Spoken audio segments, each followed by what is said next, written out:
जय जगन्नाथ। मैं शिवानी चक्रवर्ती अपने channel Bong Kalinga food tales में आपका स्वागत करती हूँ। जैसा मैंने कहा था कि मैं जगन्नाथ जी के ऊपर एक सीरीज़ स्टार्ट कर रही हूँ, तो सीरीज़ का आज पहला वीडियो है और उस सीरीज़ का नाम है जीवन जगन्नाथ।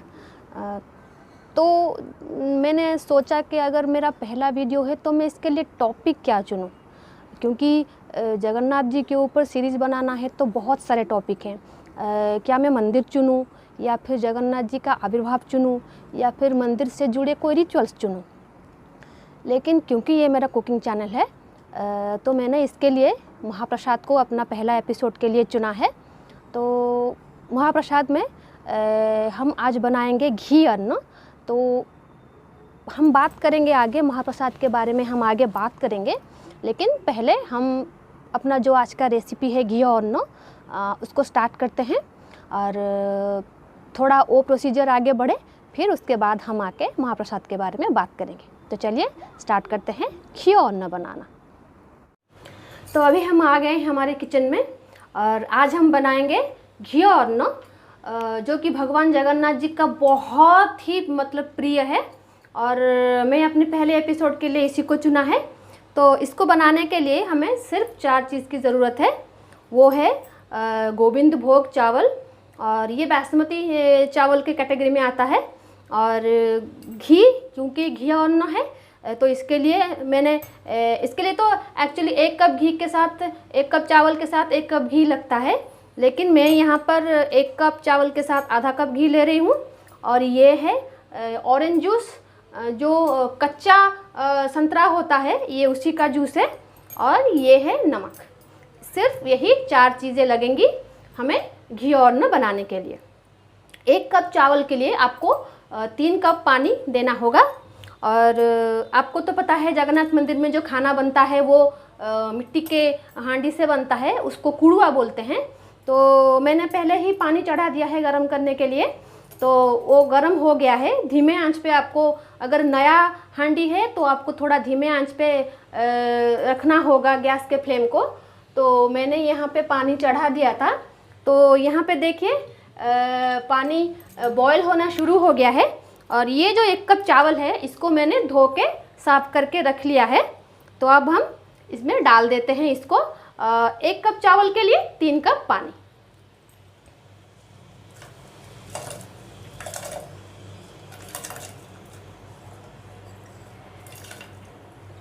आप गोविंद भोग चावल की जगह राजभोग चावल भी यूज कर सकते हैं, या फिर वो ना मिले तो कोई भी चावल यूज़ कर सकते हैं। ज़रूरी नहीं कि आपको बासमती ही यूज़ करना है, आप नॉर्मल चावल भी यूज़ कर सकते हैं। तो अब मैंने चावल डाल दिया है। अब 5 मिनट के लिए इसको हम ढक के पकाएंगे।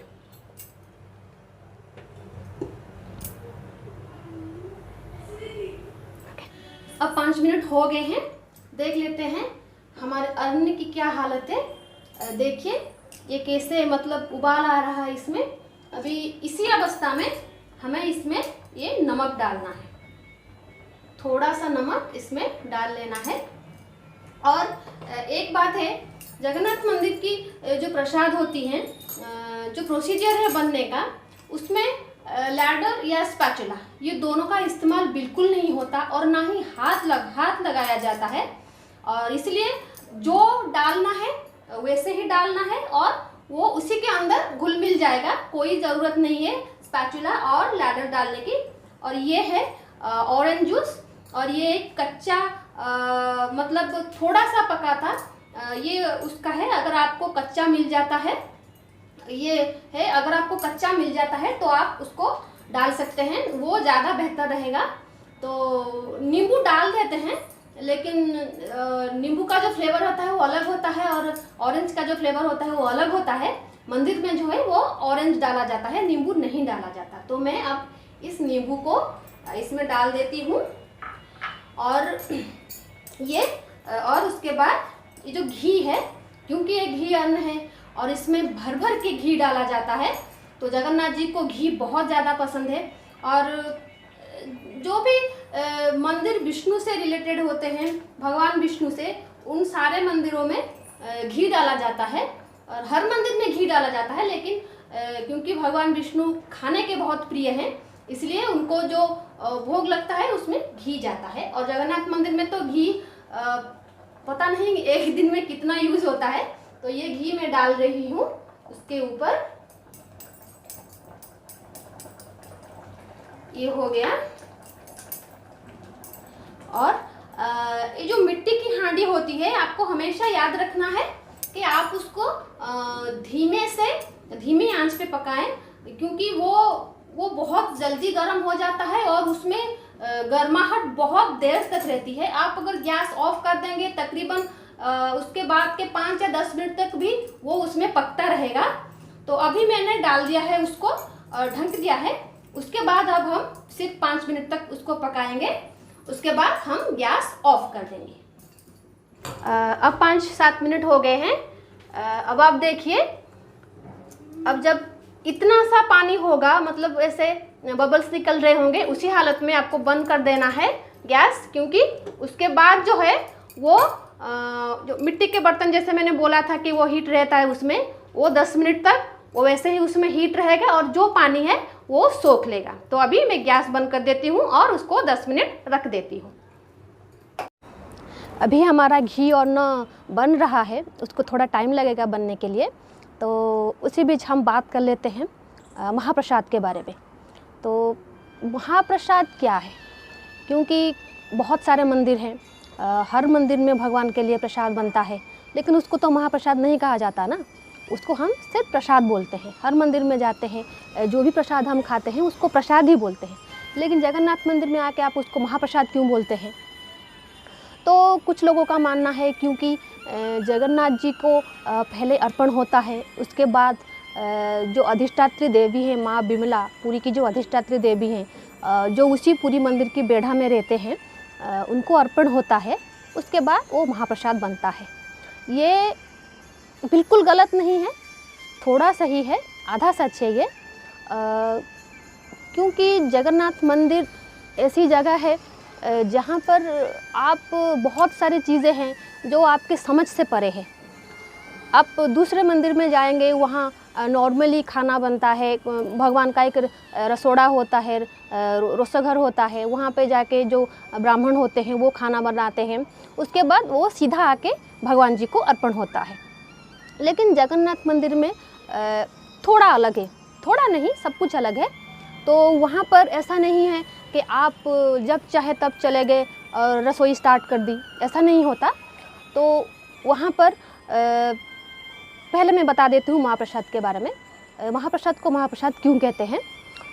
क्योंकि महाप्रसाद जो है वो उसका षडांग क्या होता है, उसको कहते हैं षडांग संस्कार। उसका जो षडांग संस्कार प्रोसीजर होता है, उसकी वजह से वो महाप्रसाद होता है।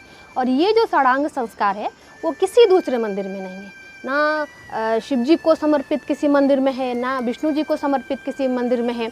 वो सिर्फ और सिर्फ जगन्नाथ मंदिर में वो मतलब वो संस्कार होता है। वो संस्कार क्या होता है?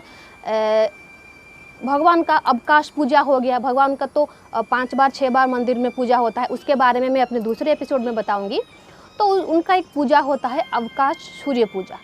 तो उस अवकाश पूजा के बाद जो किचन है जगन्नाथ जी का, जो उसको कहते हैं रोसोघर, तो वहाँ पर एक यज्ञ होता है और उस यज्ञ से अग्नि जाकर जो चूल्हा होता है, भगवान का चूल्हा जिसमें भगवान की रसोई बनती है, उसमें वो अग्नि, वो यज्ञ से अग्नि जाके वहाँ पर चूल्हा लगता है, उसको बोलते हैं वैष्णव अग्नि। तो उस वैष्णव अग्नि से वो खाना बनता है। ये हो गया पहला प्रोसीजर षडांग संस्कार का। तो वो उसका जो दूसरी प्रक्रिया है वो ये है, उसको श्री यंत्र में भगवान जगन्नाथ को अर्पण करना। श्री यंत्र क्या होता है? जब भी जगन्नाथ मंदिर में खाना अर्पण किया जाता है भगवान को, तो जो अबीर होता है, जो गुलाल होता है, उससे श्री यंत्र बनाया जाता है। उसके ऊपर ये जो पका हुआ खाना है वो वहाँ पे जगन्नाथ जी को अर्पण होता है। उसके बाद क्या होता है? पाताल नृसिंह, जो नृसिंह भगवान होता है, नृसिंह भगवान जो होते हैं, तो उनका जो मंत्र होता है उससे भगवान जी को प्रक्षेप किया जाता है वो खाना। ये हो गया तीसरा। और चौथा क्या है, अष्टदशाक्षर गोविंद मंत्र, इसी मंत्र के साथ भगवान को प्रसाद अर्पण किया जाता है। ये सारे जो प्रोसीजर मैं बता रही हूँ वो किसी दूसरे मंदिर में नहीं होता, ये सिर्फ जगन्नाथ मंदिर में होता है। और उसके बाद ये हो गया जगन्नाथ मंदिर के अंदर की चीज़ें, जहाँ पर जगन्नाथ, बलभद्र, सुभद्रा रहते हैं, रत्नवेदी। तो उसके बाद का जो प्रोसीजर है वो ये है। उसके बाद वो बिमला के मंदिर में आता है। जगन्नाथ मंदिर में ठा होने के बाद भोग लगाने को उड़िया में ठा बोलते हैं। तो वो जो ठा हो जाता है उसके बाद माँ बिमला के मंदिर में भोग जाता है, क्योंकि बिमला मंदिर में जो भोग लगता है वो जगन्नाथ जी को भोग लगने के बाद वही जो प्रसाद होता है वो माँ बिमला के पास जाता है। और वहाँ पर जो जगन्नाथ मंदिर में श्री यंत्र पर उन्हें भगवान को अर्पित किया गया था, बिमला के मंदिर में भैरवी यंत्र के ऊपर भगवान को, देवी माँ भगवती को वो अर्पण किया जाता है। वहाँ से अर्पण होने के बाद जितने भी अष्ट वैष्णव हैं, जो जिनमें आप हनुमान हैं और नारद हैं और जो इंद्रद्युम्न राजा थे वो भी हैं, तो उनको वो प्रसाद अर्पण किया जाता है। ये हो गया छठा। पहला वैष्णव अग्नि में उसको पकाया जाता है। दूसरा श्री यंत्र में उसको अर्पण किया जाता है। तीसरा पाताल नृसिंह मंत्र में उसको भगवान को प्रक्षेपण किया जाता है। चौथा अष्टदशाक्षर मंत्र गोविंद मंत्र में उनको भगवान जी को अर्पण किया जाता है। पांचवा भैरव यंत्र में माँ बिमला को अर्पण किया जाता है। और छठा है अष्ट वैष्णव को अर्पण किया जाता है। ये सारी प्रोसीजर पूरा होने के बाद वो महाप्रसाद बनता है। वैसे तो जगन्नाथ मंदिर में हर चीज़ बड़ा है, बड़ा मंदिर, बड़ो दांडो, बड़ो ठाकुर, तो ये भी महा ही होता है। तो महाप्रसाद वो क्या है, ये तो आपको पता चल गया महाप्रसाद क्यों कहते हैं। तो महाप्रसाद जो है उसका दूसरा नाम है कैवल्य। कैवल्य क्या है? कैवल्य वो है जो आपको मोक्ष प्रदान करे, आपके सारी तकलीफ़ों से आपको मुक्ति दे दे, आपको मोक्ष प्रदान करे, उसको कहते हैं कैवल्य। अगर आप कभी पुरी आए होंगे तो देखे होंगे तो मतलब वहाँ पे जो बड़ोदंड होता है वहाँ पे बहुत सारे अगर सूखे हुए महाप्रसाद जो होता है ना वो गिरे पड़े होते हैं जब लोग लेते हैं, क्योंकि वहाँ पर तो हर किसी को खाना दिया जाता है। तो अगर आप उसको निर्माल्य कहते हैं, तो वो जो महाप्रसाद सूखा महाप्रसाद होता है, जो भगवान का अन्न होता है, सादा अन्न हो गया, जो आज मैं बना रही हूँ वो घी अन्न हो गया, और कानिका हो गया, खिचड़ी हो गया, वो सूख जाने के बाद वो जो सूखा हुआ चावल होता है उसको बोलते हैं निर्माल्य। और वो चीज़ उड़ीसा में और बंगाल में भी सारे शुभ कार्यों में उसका, शादी ब्याह से लेकर सारे कार्यों में उसका होना अनिवार्य है, तो उसको बोलते हैं निर्माल्य। तो जब इंसान मरने को होता है उसके आखिरी टाइम में निर्माल्य के साथ जल दिया जाता है उड़ीसा में। उससे ये मान्यता है कि जो आत्मा है और उसका पुनर्जन्म नहीं होता, तो इतनी महत्व है उस महाप्रसाद का। और अगर आप नीचे से उठा के भी खा लेंगे तो भी आपकी कोई मतलब ऐसा कोई प्रॉब्लम नहीं होगा कि हाइजीनिक नहीं है, ये नहीं है, ये चीज़ बिल्कुल भी पूरी में नहीं है। तो आप चाहे जितना हाइजीन कॉन्शियस हो, लेकिन अगर आप पूरी चले आएँ तो आप वो सारी चीज़ें आपकी मतलब दूर हो जाएगी। आपको तो कहेंगे हम जहाँ पर भी दे दो हम वहाँ पर खा लेंगे, एक ऐसा परिवेश होता है वहाँ पे। तो ये होता है। और महाप्रसाद जो है वो दो तरीके के होते हैं, एक होता है शंखुड़ी और दूसरा होता है निशंखुड़ी। शंखुड़ी प्रसाद में आपको क्या आता है, आपका आता है जितने प्रकार के अन्न होते हैं, जो मैंने अन्न बताया, प्लेन राइस होता है, घी अन्न होता है, पुलाव होता है, खिचड़ी होता है, दाल होता है, सब्जी होती है, और तुअर दाल से बनी हुई जितनी भी चीज़ें होती हैं वो सारे होते हैं। बहुत सारे पीठा मंदिर में दिए जाते हैं, कुछ सिर्फ चावल से बनते हैं और कुछ आटे से बनते हैं और कुछ तुअर दाल और चावल मिला के बनते हैं। जिस चीज़ में तुअर दाल होता है वो शंखुड़ी में आता है, शंखुड़ी प्रसाद में आता है। और बहुत सारे कहेंगे अरे ये तो सूखा चीज़ है, ये कैसे शंखुड़ी में आएगा, लेकिन जो भी मतलब तुअर दाल से बनी हुई चीज़ होती है वो सारे शंखुड़ी प्रसाद में आते हैं। और निशंखुड़ी हो गया आपका जो आटे से बनी हुई चीज़ें हैं, रबड़ी है, या फिर बहुत सारे सूखा चीज़ जैसे खई, लड्डू, ये सब हो गया। ये आपका हो गया निशंखुड़ी प्रसाद। तो ये दोनों प्रसाद हो गए। ये भगवान को 5 टाइम लगता है। तो मैं अपने आगे आने वाली वीडियो में जब भगवान जी का जो रसोई है उसके बारे में जब बताऊंगी तो थोड़ा बहुत उसके बारे में भी जानकारी दूंगी, और थोड़ा जो बाकी रह गया तो उसके बारे में भी जानकारी दूंगी। और एक जानकारी मैं यहाँ पे देना चाहती हूँ, जो 56 भोग है, जो 56 भोग का कॉन्सेप्ट है वो जगन्नाथ मंदिर में नहीं है। लोग कहते हैं ना जगन्नाथ मंदिर का 56 भोग, तो क्योंकि सुबह से लेकर रात तक जितने सारे प्रसाद भगवान को चढ़ाए जाते हैं वो 200 से ज़्यादा टाइप के होते हैं। तो दूसरे मंदिर होते हैं वहाँ पर तो 56 भोग, खैर मैक्सिमम जो भोग होता है वो 56 भोग होता है, लेकिन यहाँ तो 56 प्रकार के सिर्फ पीठे बनते हैं, या फिर 56 प्रकार से ज़्यादा, मैंने तो हिसाब नहीं लगाया, लेकिन तकरीबन 60 या 65 टाइप के पीठे बनते हैं। और पीठा के लिए तो उड़ीसा बहुत मशहूर है, वहाँ पे बहुत वैरायटी के पीठे बनते हैं। तो मैं अपनी चैनल में तो बहुत पीठा बनाने वाली हूँ ये सीरीज़ ख़त्म होने के बाद, क्योंकि मैंने कहा था कि मैं बंगाल और उड़ीसा से रिलेटेड रेसिपीज़ बनाऊँगी। तो वो जो होता है 56 भोग का कॉन्सेप्ट ये नहीं है, वो टर्म यूज़ नहीं होता कि 56 भोग, ये टर्म यूज़ नहीं होता मंदिर में। उसको कोठो भोगो कहते हैं, 60 पौटी, 60 पौटी कोठो भोगो, ये टर्म यूज होता है यहाँ पे। क्योंकि यहाँ पे 56 प्रकार का नहीं, वो पहले तो पता नहीं 200, 300, 400 कितने प्रकार का होता है। आप मंदिर में इतना खाना तो नहीं खा पाते हैं, लेकिन जो आनंद बाज़ार होता है जहाँ पे लोग बैठ के खाना खाते हैं, आप देखे होंगे वहाँ पर कितना टाइप का प्रसाद मिलता है। कुछ तो मंदिर के अंदर में रह जाते हैं जो जगन्नाथ जी को अर्पण होते हैं, वो सारे तो बाहर नहीं आ पाते। जो बराती प्रसाद होता है, मतलब लोग बारात करते हैं, लोग ऑर्डर देते हैं, वो सारा प्रसाद आता है। तो ये हो गया महाप्रसाद के बारे में थोड़ी बहुत जानकारी। तो अब चलते हैं, देख लेते हैं हमारे जो हमने बना रहे हैं अभी घियो और नौ, उसका हाल क्या है। अभी मैं किचन में जाऊं उसके बारे में, उससे पहले मैं कुछ कहना चाहती हूं। अगर आपको मेरा ये सीरीज अच्छा लगे और आपको लगे कि मेरी दी हुई जानकारी आपकी थोड़ी सी भी काम आ रही है, तो प्लीज़ मेरे चैनल को सब्सक्राइब कीजिए और मेरे वीडियोज़ को लाइक कीजिए।